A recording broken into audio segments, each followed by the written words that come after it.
এই যে flower motive দেখছেন, নিচের যে ফ্লাওয়ার মোটিভ ঠিক এক্সাক্ট ওই ফ্লাওয়ারই চুন সুরকি দিয়ে ওই যে চুনের যে প্রলেপটা স্টাকো প্রলেপ ঠিক ওর উপরে ওইটাই দেওয়া ছিল,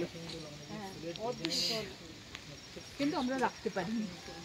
আমরা অত্যন্ত দুর্ভাগ্যজনকভাবে জিনিসটা একবার এক্সপোজ হয়ে গেলে রাখা যায় না, কারণ জিনিসটা এমনই মেটেরিয়াল দিয়ে তৈরি।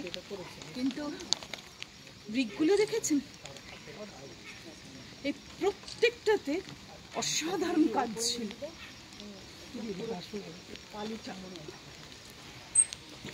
আমি ভেবেছিলাম আজকে একটুখানি দেখাবো আপনাদের, কিন্তু পুরনো ছবি, এখানকার নতুন ছবি যারা ওরা স্টেজ করেছে সেটা তো পরিষ্কার বোঝাই যাচ্ছে। আমাদের সবটাই পুরনো ছবি আছে। আচ্ছা, তাহলে প্রত্যেকটি পার্ট আপনারা আমরা যখন ছিলাম জঙ্গল ছিল, কিছু বোঝাই যাচ্ছিল না কোথায়। 18 সালে আমরা এসেছিলাম, তখন প্রায় জঙ্গলই ছিল। হ্যাঁ, 18 সালে তখন তারপরে এই সংরক্ষণের কাজটা হয়নি। 19 মানে যখন কোভিড জোরালো চলছে সেই সময় এটা সংরক্ষণ হয়।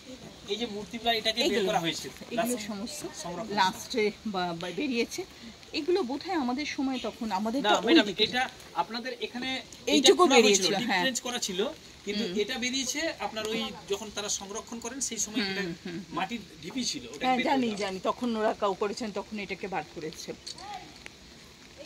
মানে এটা না জানেন তো, এটা এত বড় একটা মনস্রোত, এটা মানে অশোকবাবুর যেটা মত এবং আমাদেরও মত, এটা কিন্তু একসঙ্গে অনেকগুলো মানে ইটস নট দ্যাট যে একটাই হয়েছে।